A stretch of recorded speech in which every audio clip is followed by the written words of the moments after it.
مسعود کے بیانات کے لیے مفتی صاحب کے آفیشیل چینل مفتی طارق مسعود سپیچز کو سبسکرائب کریں۔ میرا سوال اسلامک بینکنگ اور فائننس سے متعلق ہے۔ ابھی حضرت مفتی تقی عثمان نے حکومت کی بینک کے متعلق اپیل واپس لینے کو کہا ہے، تو ایک طبقہ اسلامی بینکاری اور مالیاتی نظام پر انگلیاں اٹھائے ہوئے ہے کہ بسم اللہ پڑھ کر خنزیر کھا رہے ہیں۔ آپ اہل علم کی کیا رائے ہے؟ دیکھو، اہل علم سے ہی پوچھا جائے گا نا ان کی کیا رائے ہے۔ تو اہل علم کا اس مسئلے میں اختلاف ہے۔ حضرت مفتی تقی عثمانی صاحب اس کو جائز سمجھتے ہیں۔ ہم نے نیوٹرل ہو کے جو تحقیق کی ہے تو ہماری رائے میں بھی یہ جائز ہے۔ اس لیے نہیں کہ حضرت مفتی تقی صاحب کا فتویٰ ہے، بلکہ نیوٹرل ہو کے جامعۃ الرشید کے ایک پورا پینل تھا جس نے 1 سال تک بینکنگ کو پڑھا ہے، جس میں میں بھی اس کا ایک ممبر تھا۔ تو ہمارے دورے ہوئے، پورا سسٹم جو ہمیں اشکالات تھے وہ ختم ہوئے ہمارے۔ تو پوری تحقیق کے بعد ہم نے فتویٰ دیا، میں نے بھی، کہ بھئی یہ شرعن کیا ہے؟ بولو جائز ہے۔ بنوری ٹاؤن کے علماء کہتے ہیں جائز نہیں ہے، ان کی اپنی تحقیق ہوگی۔ ایسے موقع پہ جب علماء کا اختلاف ہو جائے تو آپ کو جس اسکالر کی بات پہ اعتماد ہو آپ اس کی بات پر عمل کر لیں۔ عوام کے پاس اس سے زیادہ کر نہیں سکتی۔ دوسرا، حضرت مفتی تقی عثمانی صاحب تو بینکنگ کے ماہر بھی ہیں، بہت زیادہ مہارت ہے ان کی، دنیا گھومے ہوئے ہیں، بینکنگ کو پڑھائے سمجھائے۔ باقی کوئی بنوری ٹاؤن کا عالم اعتراض کرے تو بات سمجھ میں آتی کہ عالم ہے نا، لیکن آج کل ایک عام اسکالر سے اعتراضات کر رہے ہیں مذہبی، وہ بھائی تمہیں کیا پتا یار؟ وہ کہتے کان ادھر سے پکڑو ادھر سے پکڑو، ایک ہی بات ہے۔ کسی چیز کو جائز یا ناجائز کرانے کے لیے صرف اتنی بات کہ کان ادھر سے پکڑو ادھر سے پکڑو۔ اسلامک بینکنگ کی روح میں اور سودی بینکنگ کی روح میں بڑا فرق ہے۔ اسلامک بینکنگ میں لون ہے ہی نہیں، سمجھ میں ہر یہ بات؟ شاید لون کا لفظ استعمال کرتے ہیں، لون نہیں ہے، وہ 6 عقود پر اس کی بنیاد قائم ہے: مضاربہ، مشارکہ، بیع سلم اور مرابحہ اور استثناء اور اجارہ۔ یہ پراپر عقود ہوتے ہیں باقاعدہ۔ اب دیکھنے میں ویسا ہی لگ رہا ہے نا، تو دیکھنے میں ایسا ہی ہے، حقیقت میں ایسا نہیں ہے۔ تبھی اسلامک بینکنگ کی جو فائنینسنگ ہے وہ بہت محدود پیمانے پر ہوتی ہے۔ عام بینکوں میں تو جب چاہو جتنا چاہو قرضہ اٹھا کے دے دیں گے۔ تو میں جانتا ہوں کچھ مذہب سے محبت کرنے والے بھی اسکالرز ہیں جو بیچارے نادان دوست کی طرح اسلامک بینکنگ کے خلاف کورٹ میں کیس کر رہے ہیں۔ ان کو پتہ نہیں ہے کہ آپ اخلاص میں کیسا اس امت کا بیڑا غرق کر رہے ہیں۔ انہوں نے کیس یہ کیا ہے اسلامک بینکنگ کے خلاف کہ یہ اور سودی بینکنگ ایک ہی ہے، لہذا اس کو پروموٹ نہ کرو، حالانکہ وہ مخلص لوگ ہیں۔ او بھائی، ابھی الحمدللہ چیف آف آرمی اسٹاف نے بھی ایکشن لیا ہے، کہا جاتا ہے اس پہ کہ یہ سودی بینکنگ کو ختم کرنا ہے، اور بھی ہمارے اسمبلیوں میں بھی اس پہ بحث ہو رہی ہے، اور اب اس کے خلاف ایک مضبوط آواز۔ اس میں سب سے بڑا کریڈٹ تو حضرت مفتی تقی عثمانی صاحب کو جاتا ہے، جماعت اسلامی والوں کو بھی بڑا کریڈٹ جاتا ہے اس کا، انہوں نے بھی بڑا اس پہ محنت کی ہے۔ تنظیم اسلامی کے جو شجاع الدین شیخ صاحب ہیں، ان کی بڑی ایفرٹس ہیں اس میں سودی بینکنگ کے خلاف۔ تو ان سب کی محنت کا بھی پھل کھانے کا وقت آ رہا ہے، الحمدللہ آ رہا ہے وہ وقت۔ حتیٰ کہ جو سودی بینکنگ ہے وہ بھی، ان کو بھی ڈر ہو گیا کہ بیٹا یہ ہم سب کی یعنی سیٹ اپ ہی نہ بند ہو جائے، وہ بھی اب اسلامک ونڈو کھول رہے ہیں۔ لیکن اس موقع پر نادان دوست کی طرح ہمارے کچھ مذہبی محبت کرنے والے صحافی اسکالرز اٹھ رہے ہیں، اور وہ یہ بحث کر رہے ہیں کہ یہ دونوں ایک ہی چیز ہے، لہذا اسلامک بینکنگ پہ کو بین کیا جائے۔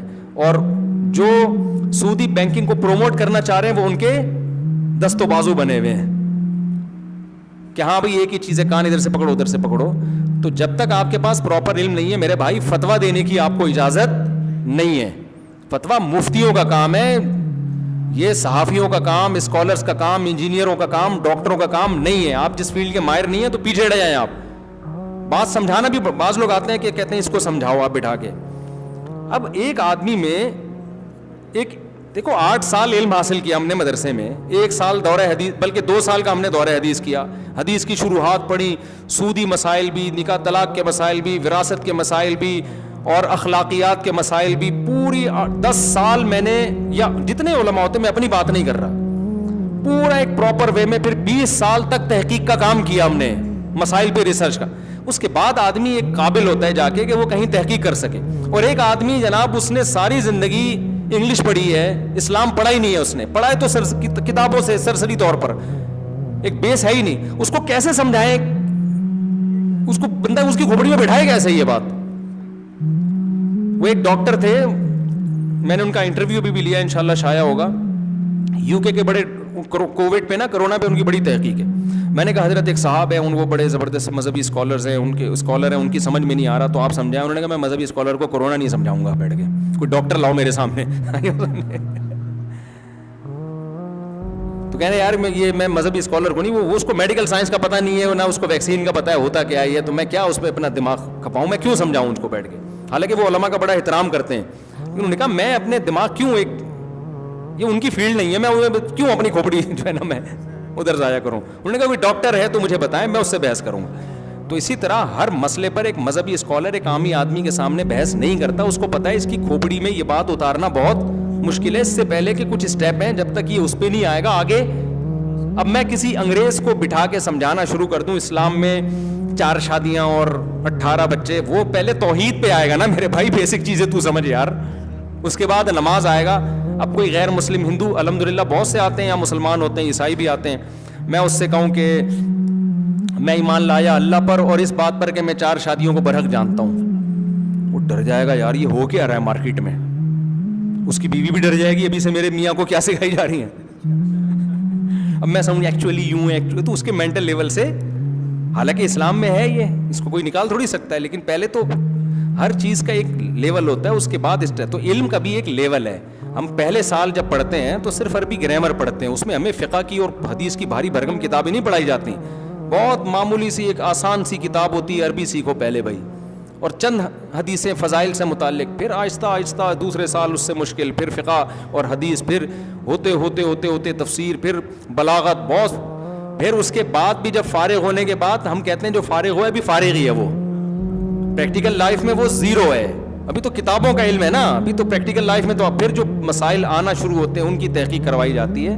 15-20 سال کے بعد جا کے آدمی اس قابل ہوتا ہے کہ وہ یہ کہہ سکے کہ اب میں کسی مسئلے پر تحقیق کرنے کی مجھ میں صلاحیت پیدا ہوئی ہے, ورنہ اس پروسیس سے اگر نہیں گزرا ہے تحقیق کے نام پہ لوگوں کو الو بناتا رہے گا, اور اس سے بھی جو بڑے بے وقوف ہیں وہ الو بنتے رہیں گے, کہیں گے زبردست خاندانی بات کی ہے. ابے تمہیں خاندانی لگ رہی ہے نہیں خاندانی, کیونکہ تم اس سے بھی بڑے فارغ ہو. کسی عالم سے پوچھو کہے گا بالکل فارغ ہے یہ, فضول باتیں کر رہی ہے بیٹھ. اور کمال کی بات ہے یہ اسکالرز پھر کہتے ہیں ہم علماء کو نہیں مانتے, نہ علماء ہمیں مانتے ہیں, ہمیں اس پہ خوشی ہے. یہ خوشی کی بات نہیں, رونے کا مقام ہے کہ جن کی فیلڈ ہے وہ نہیں مان رہے تمہیں. ایک ڈاکٹر کہہ رہا ہے مجھے پوری دنیا کے کوئی ڈاکٹر نہیں مانتے, میرے لیے بڑی فخر کی بات ہے. ابے جب تیری فیلڈ کے لوگ ہی نہیں تجھے مان رہے. اس کا جواب وہ ڈاکٹر یہ تھے کہ یہ سارے 2 نمبر ہیں. اور بھائی سارے 2 نمبر ہیں, تو ایک امام مہدی سے بیعت ہے کیا تو جو اتنا نیک پیدا ہو گیا؟ یہ بول لے آدھے 2 نمبر ہیں, یہ بول لے 2/3 2 نمبر ہیں, 1/3 تو ٹھیک ہوں گے نا. تو کیا کہاں سے, کوئی مریخ سے پیدا ہوا ہے, کسی اور مٹی سے پیدا ہوا ہے؟